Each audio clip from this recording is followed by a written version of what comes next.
Court will today once again hear petitions demanding a retest of NEET UG examination, NEET UG 2024. In the latest, though, we're learning that a group of students who appeared for NEET also met Union Education Minister Dharmendra Pradhan. The Supreme Court, remember, all set to hear the matter on the 18th of July. So as the hearing is now to take place on the 18th, a group of NEET aspirants, in fact, interacted with Union Education Minister Dharmendra Pradhan. Now, there are several submissions, remember, that have already been made by the centre having submitted the affidavit before the Supreme Court already. The Supreme Court also has, in the meanwhile, outlined the parameters on which it may decide whether or not a retest is needed. Let me take a word from Sherin joining us with more details. Sherin, we've been breaking down details of the affidavit submitted by the centre before the Supreme Court. But tell us a little bit about this interaction that some of the NEET aspirants had with the Education Minister.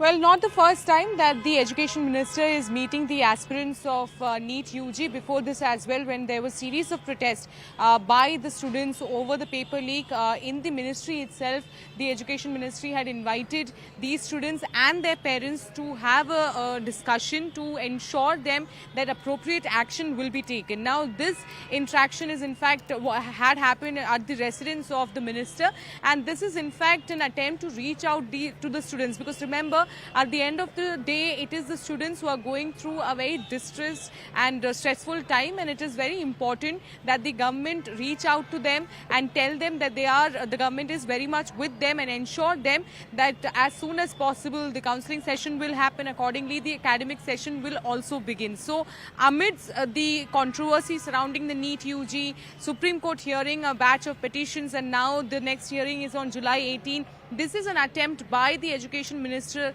to reach out to the students who are going through a stressful time, to listen to what really do they have in mind, what are the apprehensions and doubts that they have in mind, and to clear that, and to ensure that when it comes to the NEET UG examination or the future of these students, the government is very much with the students. Okay, but tell us a little bit about what do we expect in the case. Now that the matter has been posted for the 18th, do we know why that's happened? Because essentially all eyes have been on what the Supreme Court were to make of the affidavit submitted by the centre. Are there more questions, queries that perhaps have been posted to the centre regarding the NEET UG examination, Sherin? Well, the reason that this particular hearing has in fact been shifted to 18th of July is because the CJI has said that there are not enough affidavits that has been submitted yet. Some of the affidavits were submitted last night. Remember, the NTA also submitted their affidavit only around 10 p.m. and then today as well there were a number of affidavits from different parties who are part of this petition, part of the hearing, who have not submitted it in time, and that is why the entire matter has now been shifted to 18th of July, and keeping in mind how Solicitor General said that he's not available on Monday and Tuesday, and Wednesday being a gazetted holiday, Thursday to 18th of July is when it has been decided that the matter will be heard. So all eyes once again on Supreme Court, on to what really is going to be the decision when it comes to the NEET UG 2024. We're learning that the NTA has also been directed to make full disclosures before the court. These are of course areas that the Supreme Court was seeking more answers on. But Sherin, many thanks for joining.